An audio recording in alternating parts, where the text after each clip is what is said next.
Pak Niko gimana insight-nya ya, kelebihan dan kelemahan emiten dividend play. Gimana cara ambil emiten dividend play. Nah, jadi mungkin gini ya.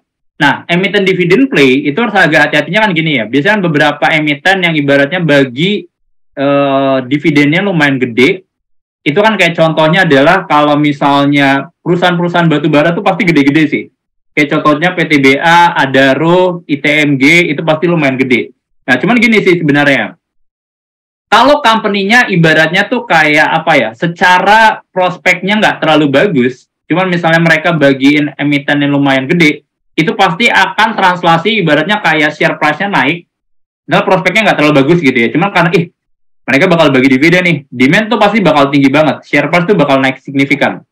Nah, cuman karena sektornya nggak begitu bagus, kan ibaratnya kan nanti penurunan harga saham itu kan akan ngikutin dari kayak berapa dividen yang dibagi. Misalnya sesimpel kayak contohnya UNTR gitu ya.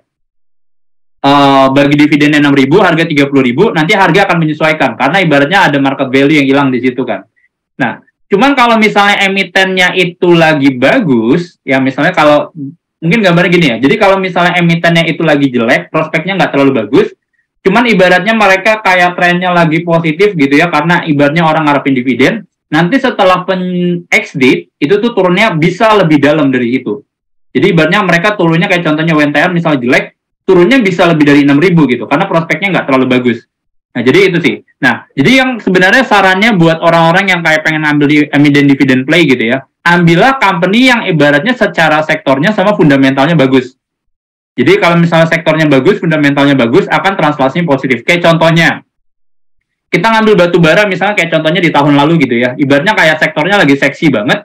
Nah, kalau kita lihat dulu, ex-date, itu semua saham batu bara, setelah ibaratnya ex-date gitu ya, bukan ex-date, maksudnya setelah cum-date atau pas ex-date, itu penurunannya itu, dari dividennya itu nggak segede itu. Karena sektornya masih menarik gitu. Jadi, intinya apa yang kita dapat dari dividen, akan lebih meng-offset ibaratnya kayak penurunan dari capital gain-nya itu tadi. Nah, jadi itu sih. Jadi kalau misalnya Pak Rajif ya, jadi cara ngambil emiten dividend play gitu ya. Jadi kita harus tetap pertimbangin bahwa ini company ibaratnya prospeknya juga bagus gitu ya. Jadi bukan karena sebenarnya pure dividennya aja. Mungkin itu sih. Kayak contohnya kan yang gede-gede kan adalah kayak Bank Jatim sama si Bank Jabar. Ini juga saya selalu hafalan sih ya. Ibaratnya tuh ini dua emiten yang ibaratnya bagi dividennya tuh lumayan gede. Cuman saya biasanya ambilnya tuh dari bulan Desember, karena mereka tuh biasanya announce-nya akan gede. Maret sampai April tuh mereka biasanya baru announce gitu ya. Cuman dari Desember itu biasanya harga udah naik gitu, harga seasonality udah naik, dan saya nggak pernah pegang ibaratnya ketika sampai mereka bagi dividen. Jadi sebelum bagiin pas cum-date itu saya udah jual. Jadi itu juga ya salah satu caranya ya. Jadi either kita ambil dan pegang sampai nanti misalnya kayak ex-date kalau company-nya bagus. Cuma kalau company-nya nggak terlalu bagus, kita bisa lepas itu sebelum mereka bagiin dividennya. Jadi itu ya mungkin ya Pak Rajif ya.